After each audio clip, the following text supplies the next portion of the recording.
Assalamualaikum warahmatullahi wabarakatuh. Baik, berjumpa lagi dalam saluran pendidikan kewarganegaraan agar kalian menjadi siswa yang betul-betul patuh terhadap tata tertib ataupun menjadi good citizen.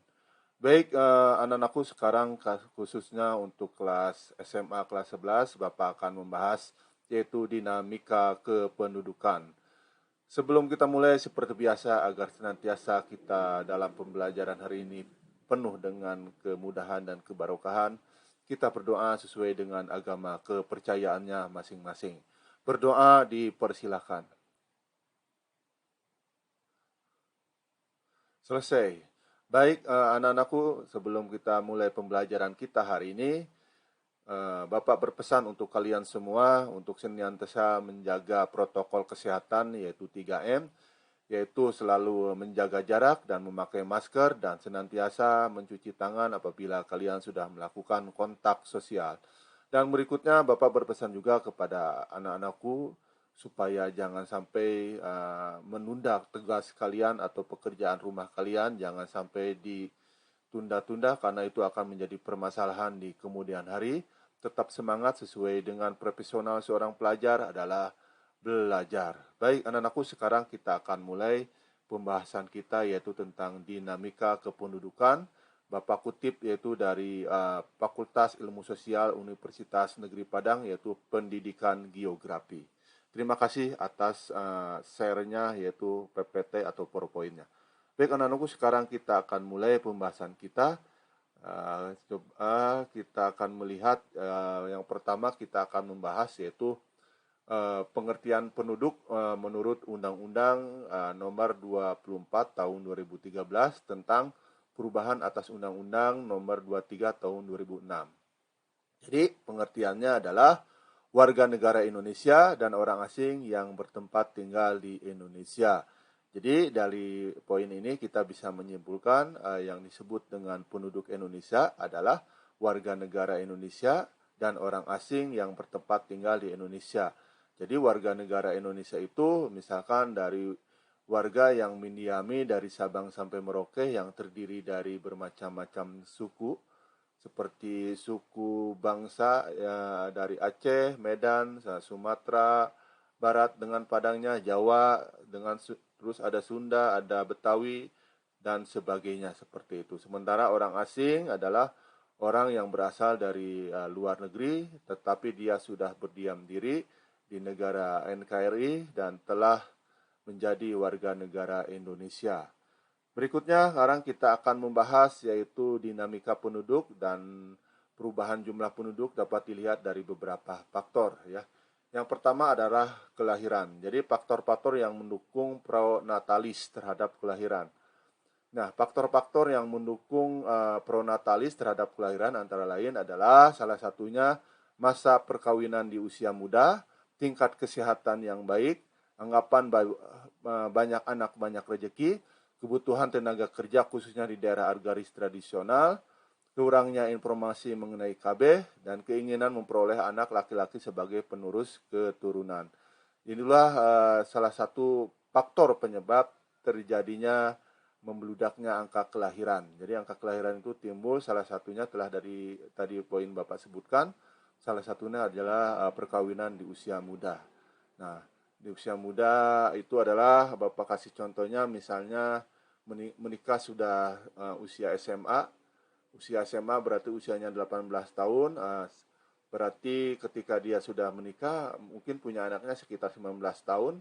Bayangkan durasinya dari usia 19 tahun sampai usia efektif masa subur wanita itu misalnya 40, kalian bisa bayangkan dari durasi 18 tahun sampai 40 tahun mungkin akan melahirkan beberapa keturunan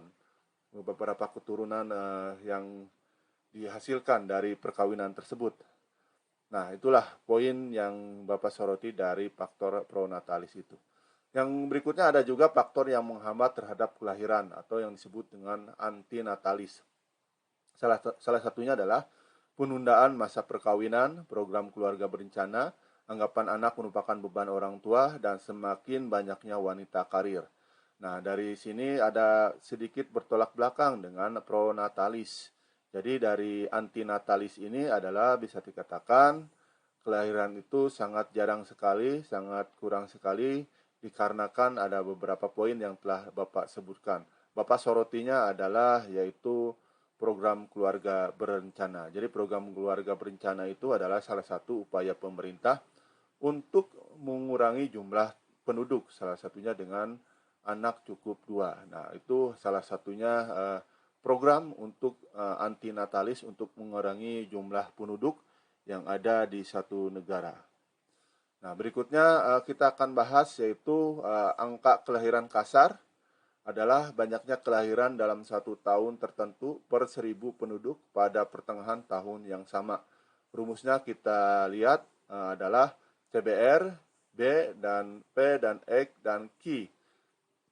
CBR itu artinya adalah angka kelahiran kasar, dan B-nya jumlah bayi yang lahir hidup pada periode tahun tertentu, P-nya jumlah penduduk pada pertengahan tertentu, K-nya konstanta, dan biasanya per 1.000. Jadi silakan kalian nanti ada contoh soal untuk mengenai tentang angka kelahiran kasar dalam suatu negara atau suatu kawasan.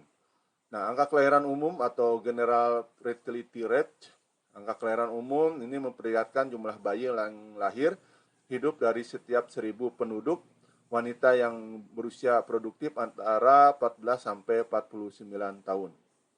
Ini rumusnya kalian bisa lihat seperti ini. Silakan nanti kalian kerjakan dengan contoh soal yang akan diberikan oleh Bapak Ibu gurunya nanti di sekolahnya masing-masing.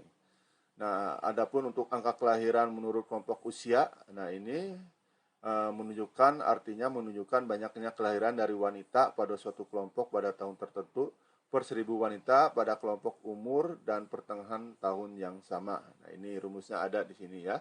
Silakan kalian pahami. Baik, sekarang kita akan membahas yang kedua adalah kematian.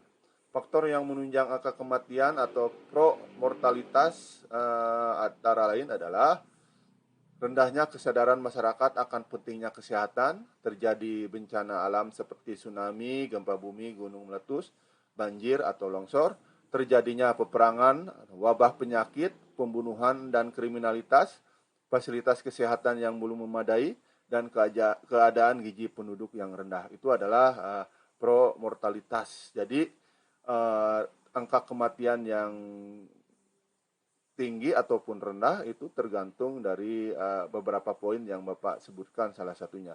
Yang ingin Bapak soroti adalah rendahnya kesadaran masyarakat akan pentingnya kesehatan.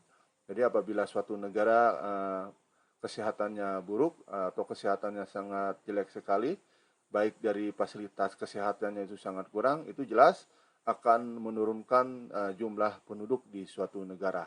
Baik, yang berikutnya yang berlawanan dari pro-mortalitas adalah faktor yang menghambat kematian, yang disebut dengan anti-mortalitas. Nah, faktor-faktornya adalah meningkatnya kesadaran penduduk akan pentingnya kesehatan, fasilitas kesehatan yang memadai, meningkatnya keadaan gizi dan penduduk, kondisi yang aman dan tentram di suatu daerah, terus ajaran agama yang melarang bunuh diri. Nah, itulah salah satu faktor anti-mortalitas. Jadi bisa dikatakan ini dalam istilahnya mempunyai angka hidup yang panjang atau umur yang panjang.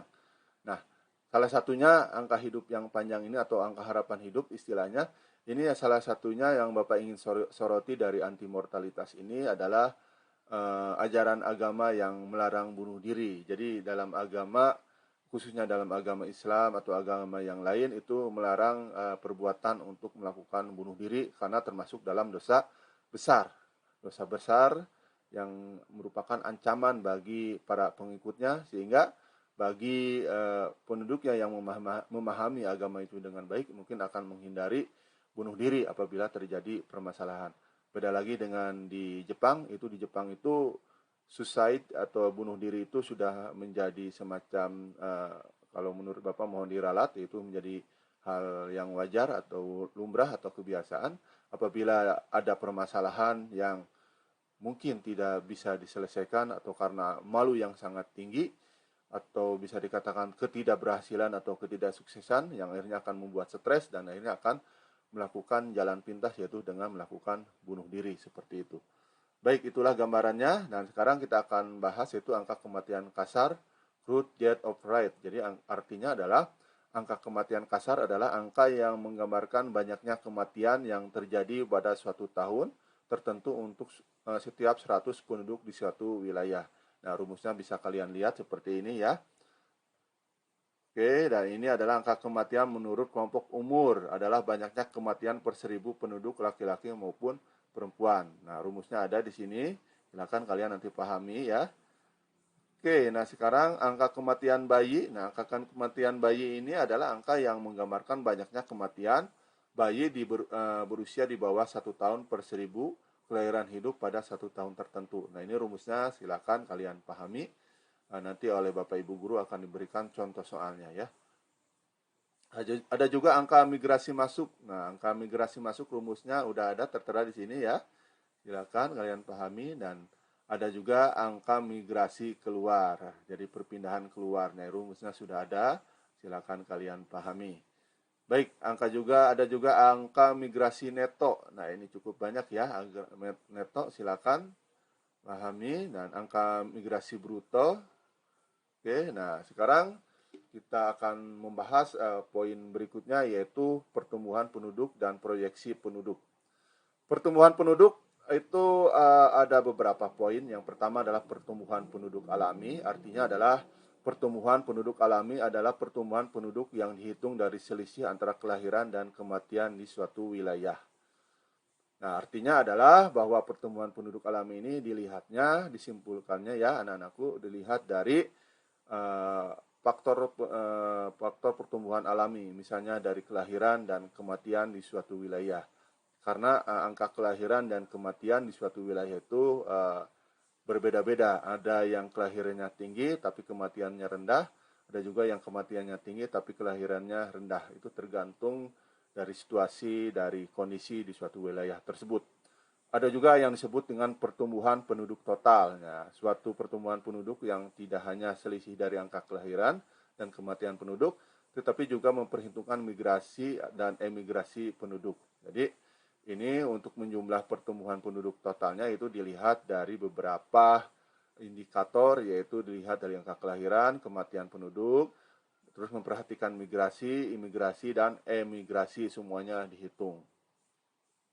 Nah, ini akan didapatkan rumus seperti ini. Jumlah penduduk pada masa yang akan datang dapat diperkirakan dengan menggunakan data penduduk seperti ini.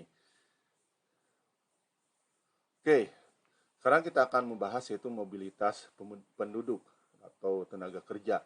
Mobilitas permanen, jadi migrasi eksternal terbagi menjadi dua, eksternal dan migrasi internal. Kalau migrasi eksternal itu berasal dari dalam, itu migrasi, ada emigrasi dan remigrasi ya. Oke, dan ada juga migrasi internasional, transmigrasi dan urbanisasi. Migrasi itu perpindahan penduduk dari suatu wilayah ke wilayah lain. Kalau emigrasi juga sama ya. Dan remigrasi juga perpindahan penduduk dari suatu wilayah ke wilayah yang lain. Oke, dan migrasi internal, transmigrasi, dan urbanisasi. Ada juga mobilitas non permanen, itu komunitas, mobilitas ulang-alik, ada juga sirkulasi. Nah, mobilitas tenaga kerja ini berdasarkan mobilitas tenaga kerja terdapat dua tipe, yaitu stayer dan mover ya. Stayer tinggal, berarti mover adalah yang bergerak.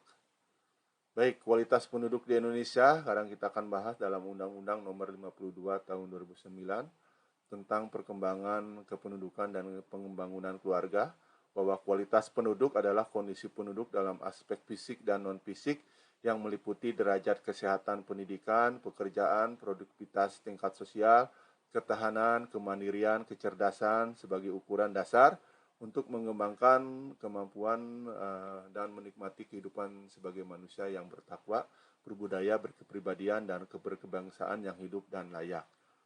Oke, dampak positifnya dari bonus demografi terhadap pembangunan, yang pertama adalah terbentuknya generasi emas yang siap memikul tanggung jawab bangsa dan mengabdi dan berkorban pada bangsa. dan bersedia membangun dan mengelola bangsa. Meningkatnya laju perekonomian Indonesia yang berpengaruh besar terhadap kehidupan berbangsa dan bernegara. Kehidupan negara Indonesia akan modern, tertata, dan lebih baik. Roda perekonomian akan berkembang pesat dan siap bersaing di dalam dunia internasional. Itu yang disebut dengan dampak positif dari bonus demografi, yang kalian mungkin dengar dalam istilah di media massa bonus demografi atau generasi emas tahun 2034 kalau masalah, mohon diralat. Berikutnya dampak negatifnya adalah semakin sempitnya lapangan pekerjaan, pengangguran semakin banyak, kemiskinan semakin menjadi-jadi, timbulnya kawasan-kawasan slum area, kualitas kesehatan menurun, perekonomian yang memburuk, pendidikan rendah yang mengakibatkan kualitas sumber daya manusia rendah. Baik, faktor-faktor penentu keberhasilan demografi ada beberapa faktor. Yang pertama adalah peningkatan kualitas pendidikan, peningkatan kualitas kesehatan, konsistensi dalam penurunan angka fertilitas, kesejahteraan lapangan pekerjaan, meningkatnya tabungan keluarga, meningkatnya perempuan yang masuk dalam pasar kerja. Seperti itu. Nah, sekarang kita bahas yaitu ledakan penduduk. Ledakan penduduk adalah keadaan penduduk dengan laju pertumbuhan yang cepat sebagai akibat tingkat kelahiran yang tinggi, sedangkan tingkat kematian menurun secara tajam. Nah, sekarang kita akan membahas dampak negatif yang muncul akibat ledakan penduduk adalah sebagai berikut.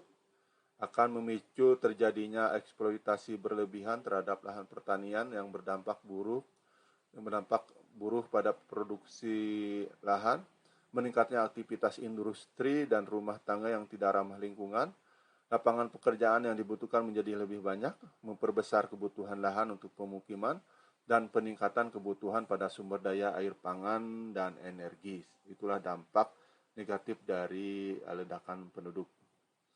Oke, nah ini sekarang kita akan bahas ada 3 jenis kepadatan penduduk. Yang pertama adalah kepadatan penduduk kasar, dengan rumusnya adalah bisa kalian lihat kepadatan penduduk kasar dibagi jumlah pendudukan dan luas wilayah.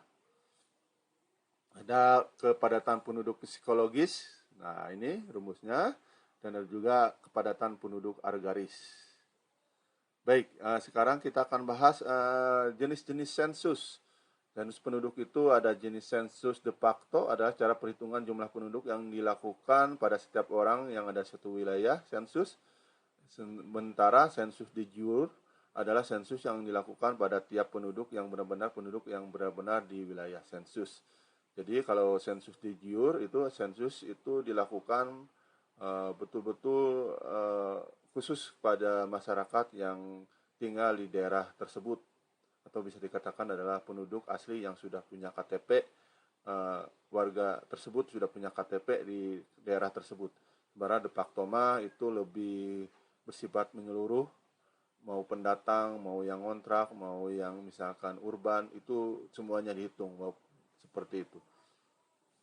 Registrasi penduduk adalah pencatatan tentang identitas atau ciri status kondisi penduduk yang dilaksanakan secara terus-menerus oleh instansi tertentu atau pemerintah mulai tingkat terendah.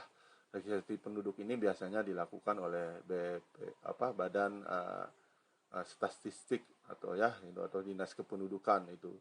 Yang berikutnya adalah survei. Survei penduduk hampir sama dengan sensus penduduk, perbedaannya terletak pada waktu pelaksanaan, wilayah, dan jumlah penduduk yang didata. Oke, nah tahapan dalam kegiatan pengolahan data kependudukan, yang pertama adalah proses pengolahan komputer, kedua adalah proses pengolahan data dan komputer. Nah ini biasanya oleh Dinas Kependudukan. Oke, berikutnya ada 2 pendekatan yang digunakan dalam menganalisis 2 data kependudukan. Yang pertama adalah pendekatan kohor atau cohort approach, ada pendekatan waktu, periode approach, seperti itu. Baik, nah inilah berdasarkan komposisi penduduk, umur, dan jenis kelamin ada beberapa konsep untuk bisa dipelajari. Nah, ini rumusnya jenis kelamin, sex ratio ya. Nah, kita bisa lihat. Oke, dan ini rumusnya angka beban tanggungan. Nah, ini.